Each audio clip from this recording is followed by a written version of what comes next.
bad dog. Hello everybody and welcome to another edition of Bad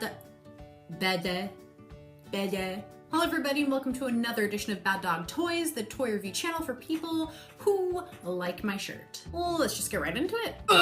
Today I will be reviewing the 2001 Posable Raptor, which is based off of the Jurassic Park 3 movie, which came out in 2001. In the Jurassic Park 3 toy line, there were 4 Raptors.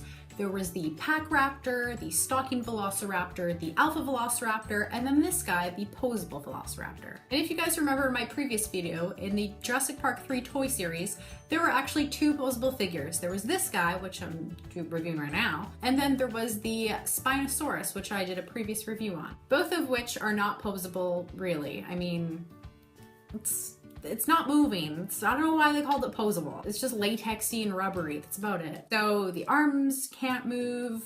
You can't make them stay. The jaws can't make it stay. He can't tap dance if he wanted to. He'll never be able to play the piano again. I really hate the way that both of these posable figures stand. They just have to fall back on their tails like that. I don't like the way that looks, but whatever.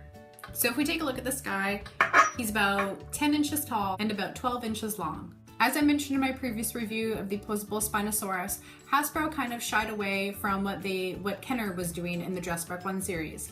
The figures in the Jurassic Park 3 series are predominantly small, hard, plastic little dinosaurs and figures. Whereas these posable figures, the Raptor and the Spinosaurus, just came out of nowhere. They're clearly outliers in the series. But this guy does have nice detail around his eye. He has the kind of a blue little speckles around here. He's got the little sail here on his head.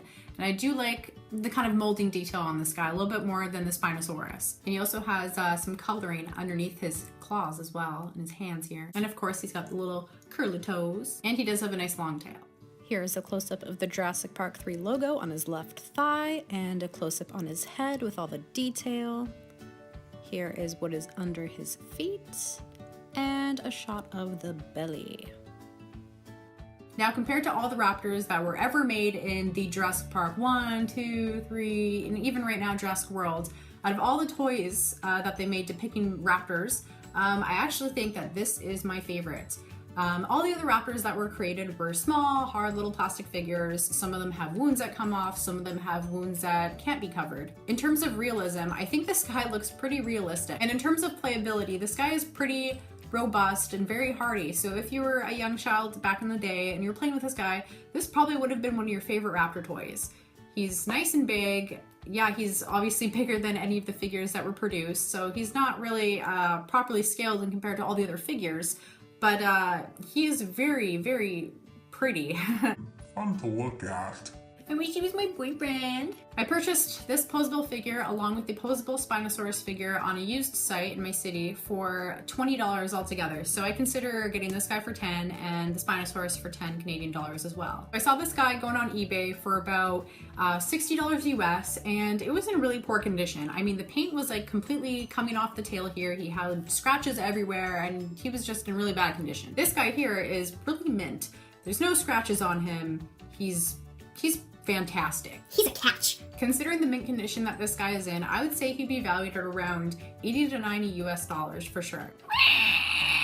So if you remember from my last video of the Spinosaurus, you'll know that the Posables, this guy and the Spinosaurus, are actually outliers in this Jurassic Park 3 toy series because they're not all hard plastic figures. They're very big, they're like latexy feeling, and they don't have uncoverable wounds on them. A lot of collectors don't consider them to be part of the toy line for Jurassic Park 3. And also, as I mentioned with the Spinosaurus, when the Spinosaurus was being sold, there was no figures being advertised on the back of his packaging. And the same thing goes with the Velociraptor. There was also no figures being advertised, just a description of this guy here in the box.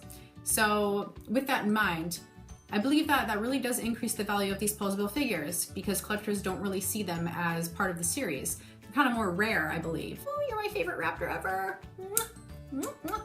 Thank you guys so much for watching, and we'll see you next time. Bye!